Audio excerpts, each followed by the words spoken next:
Selamat datang kembali di seri renungan kita. Hari ini, di hari kedua, kita akan membahas sebuah tema yang sangat relevan, iman yang mengalahkan ketakutan. Tema spesifik kita adalah iman sebagai jangkar di tengah badai, di tengah dunia yang penuh dengan ketidakpastian. Badai kehidupan bisa datang kapan saja, entah itu masalah keuangan, kesehatan, atau hubungan. Disinilah iman berperan sebagai jangkar yang kokoh, menahan kita agar tidak tarimbangaming oleh gelombang ketakutan. Iman adalah kepercayaan penuh pada Tuhan, bahkan ketika kita tidak dapat melihat jalan di depan kita. Ini bukan sekadar keyakinan buta, melainkan sebuah sandaran yang kuat pada karakter Tuhan yang tidak pernah berubah. Mari kita mulai renungan ini dengan bersama-sama berdoa memohon pimpinan Roh Kudus. Mari berdoa. Roh Kudus, kami datang di hadapan-Mu. Kuatkan iman kami agar kami tidak goyah dalam menghadapi setiap tantangan. Bimbing kami untuk memahami kebenaran-Mu dan memegangnya erat-erat.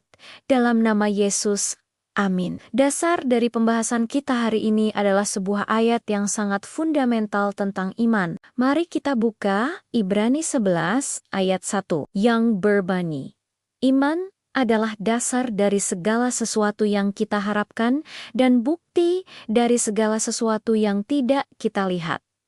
Ayat ini luar biasa. Coba kita renungkan sejenak.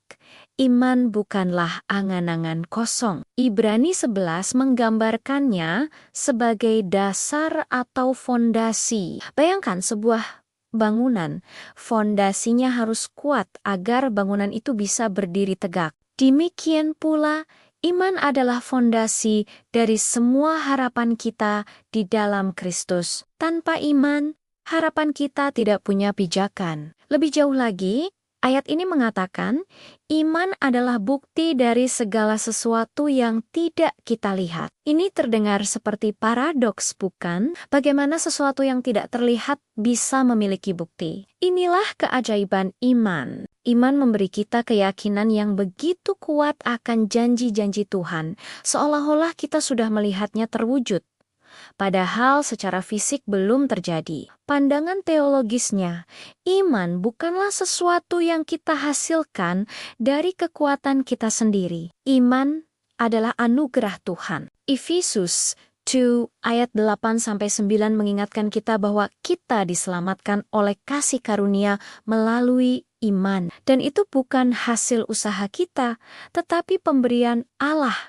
Anugerah inilah yang memungkinkan kita untuk percaya pada janji-janjinya yang luar biasa. Bahkan ketika logika kita berkata itu tidak mungkin. Sekarang, pertanyaan praktisnya adalah, bagaimana kita bisa meningkatkan iman kita setiap hari? Iman itu seperti otot, perlu dilatih agar semakin kuat. Pertama, melalui doa. Doa adalah percakapan kita dengan Tuhan. Semakin sering kita berbicara dengan Dia, semakin kita mengenalnya dan percaya padanya. Kedua, melalui membaca Alkitab. Firman Tuhan adalah makanan rohani kita. Di dalamnya kita menemukan janji-janji Nia dan melihat bagaimana Dia setia pada umat Nia sepanjang sejarah. Ketiga, dengan bersekutu bersama orang percaya lainnya. Ketika kita berbagi kesaksian dan saling menguatkan, iman kita akan bertumbuh bersama. Alkitab penuh dengan konta-konta iman yang luar biasa. Salah satu yang paling terkenal adalah kisah Abraham. Tuhan berjanji akan memberinya keturunan sebanyak bintang di langit. Padahal saat itu ia dan Sarah sudah sangat tua dan tidak mungkin memiliki anak. Secara manusiawi ini mustahil. Tapi apa yang Abraham lakukan? Roma 4 mengatakan bahwa ia tidak menjadi lemah imannya. Ia justru dimuliakan Allah karena ia yakin bahwa Allah berkuasa untuk melaksanakan apa yang telah ia janjikan. Iman Abraham menjadi teladan bagi kita. bahwa janji Tuhan lebih besar dari keterbatasan kita. Mari kita terapkan ini dalam konteks kita sekarang. Mungkin kita sedang melihat proyeksi ekonomi di tahun 2026 dan merasa cemas. Mungkin ada ketidakpastian dalam karier, keluarga, atau masa depan kita. Di tengah semua itu, kita dipanggil untuk memiliki iman seperti Abraham. Percayalah bahwa Tuhan memegang kendali. Percayalah bahwa Dia memiliki rencana yang baik untukmu.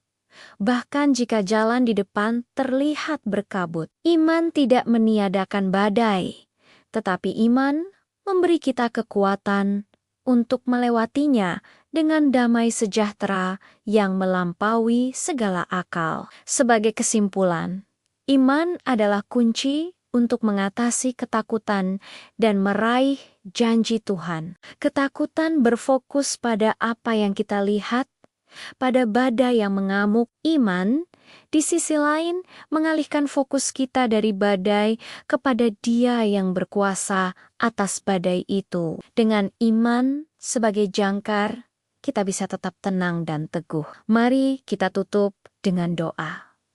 Tuhan Yesus, terima kasih untuk firman-Mu hari ini. Kami seringkali takut dan goyah. Kami mohon, tambahkanlah iman kami. Ajari kami untuk selalu memandang kepadamu dan bukan pada gelombang di sekitar kami. Bantu kami untuk percaya bahwa tangan-Mu yang perkasa selalu bekerja dalam hidup kami, bahkan saat kami tidak melihatnya. Dalam nama Yesus kami berdoa. Amin. Semoga Tuhan memberkati iman kita semua dan menguatkan kita dalam perjalanan hidup ini. Terima kasih sudah bergabung dalam renungan hari ini. Jangan lupa untuk like, bagikan video ini kepada mereka yang mungkin membutuhkannya, dan subscribe channel ini agar tidak ketinggalan renungan selanjutnya. Sampai jumpa besok. Tuhan memberkati.